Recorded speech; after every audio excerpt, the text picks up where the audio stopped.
بسم الله الرحمن الرحيم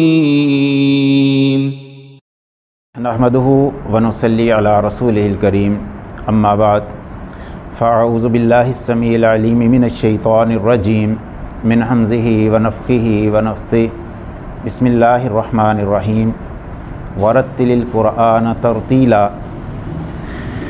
The recitation of Quran is very compulsory for a Muslim because this is the source of communication with our Allah, and there are some manners for reciting the Quran. Some manners are very compulsory and we should have pay attention to them so that may Allah accept our recitation. We will discuss in our today's session some manners for reciting Quran. The first manner for reciting Quran is the sincerity. As you know, sincerity is very compulsory for our every deed, because Allah does not accept the deeds which have no sincerity, which are just for showing to people. May Allah does not accept those deeds. So first of all, when we recite the Quran, we should recite the Quran only for sake of Allah, as Allah has commanded in Quran, وَمَا أُمِرُوا إِلَّا لِيَعْبُدُوا اللَّهَ مُخْلِصِينَ لَهُ الدِّينَ, and they are commanded to worship Allah only for the sake of Allah. So the first manner to recite the Quran is sincerity. The second one is purity. We should be in state of purity while reciting Quran, and it means, purity means when the bathing is obligatory for us, not for a minor impurity, because our holy Prophet sallallahu alaihi wasallam has said that innal mu'mina la yanjus, the believer is not impure, he is also in a pure condition. So when there is a obligation for bathing for us, we should take bath and then we should have to recite the Quran. This is very compulsory for reciting the Quran. This is the second manner. After that, the third manner, when we recite the Quran, we should refuge in Allah from shaitan, because shaitan does not want that we may recite the Quran. And when we start the Quran reciting, he pay a negative attention for us to deviate us from the Quran. So our Allah has ordered in Quran, فَإِذَا قَرَأْتَ الْقُرْآنَ فَاسْتَعِذْ بِاللَّهِ مِنَ الشَّيْطَانِ الرَّجِيمِ. When you will be recite the Quran, seek refuge to Allah from the devil.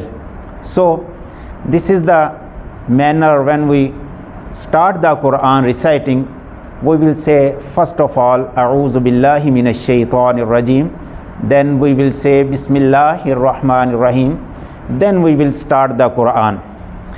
After that, the next manner for reciting the Quran is that we should repeat the ayah more than once, and it happens in our holy Prophet life.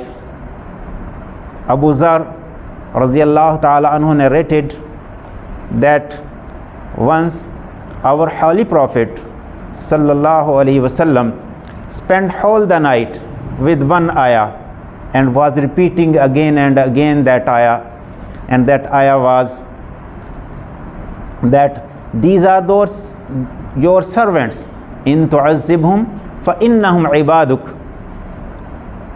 These persons are your servants. If you will punish them, they are your servants. You can do, but if you accept their deeds and forgive their sins, this is your kindness. So we should repeat the Qur'an more than once, and we should understand the Qur'an. The next manner for reciting the Qur'an is to recite it with understanding, with reflecting, with concentration, because about it Allah has said in the Qur'an, أَفَلَا يَتَدَبَّرُونَ الْقُرْآنَ أَمْ عَلَىٰ قُلُوبٍ أَقْفَالُهَا. Why they do not concentrate and why they do not reflect the Qur'an? Has their hearts are locked up to understand it? So when we recite the Qur'an, we should recite with full concentration. We should pay attention to the translation of Qur'an. We should understand the meanings of Qur'an. This is very compulsory when we recite our Qur'an. After that, when we recite Qur'an, one manner is that we beautify our voice, because our Holy Prophet sallallahu alaihi wasallam has said, Zayyinul Qur'ana bi aswatikum, that beautify the Qur'an with your voices. And it is very compulsory, very important for us that when we recite the Qur'an, we may recite with a beautiful manner, so that may Allah accept our reciting. So these are some manners for reciting the Qur'an. We should pay attention to them, so that may Allah accept our recitation. May Allah protect us from devil and accept our reciting. Wa akhiru da'wana anil hamdulillahi rabbil alamin.